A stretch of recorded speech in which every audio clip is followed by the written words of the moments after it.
Yan, maraming bunga ng santol. Ito po yung lupa.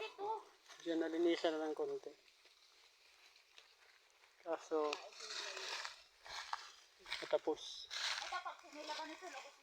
Ito pa dito lilinisan hanggang doon sa pader ni Erap.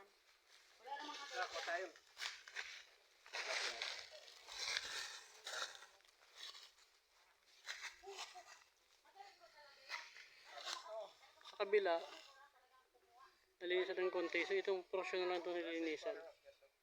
Yung sa baba. Ito nalinisan na. Luwag-luwag na rin. Kaso, tutubo na naman dapat ito. Masunog na. Ngayon na kasi umaraw.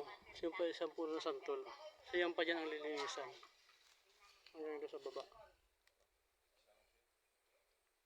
Yan. Yan sa may sapa ang boundary. Yan pa ikot. Ito yung ating tataniman ng kamuting kahoy. Mayroon na siya mga kamuting kahoy. Mga saging. May puno ng santol.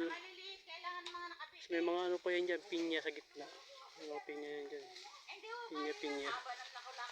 Ito pa isang puno ng santol. Maraming kawayan. Ayan. Buho. Chinese.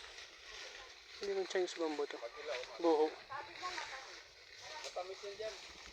Tamis daw ang bunga ng santol. Yun, nakit na si kuya.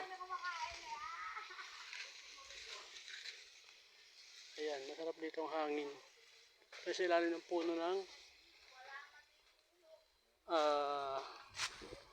mapuno ito, nakalimutan ko na. Langka. Jackfruit. Ayan, ang puno ng langka.